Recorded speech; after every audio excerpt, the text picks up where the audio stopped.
Hi everyone, welcome back to this channel. In this tutorial, I will show you how to unlock the Springday Pineapple Black Tea in Heartopia.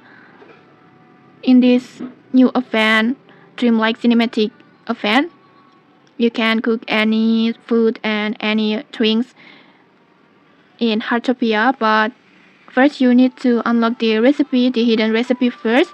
In here, we will unlock the Springday Pineapple Black Tea.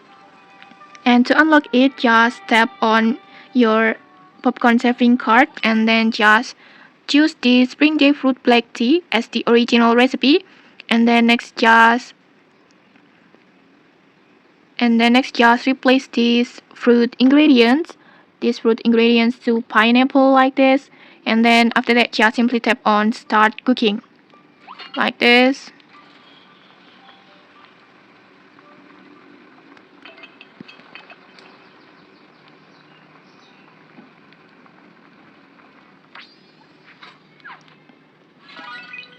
And okay, like this, you will successfully unlock the Springday Pineapple Black Tea recipe like this.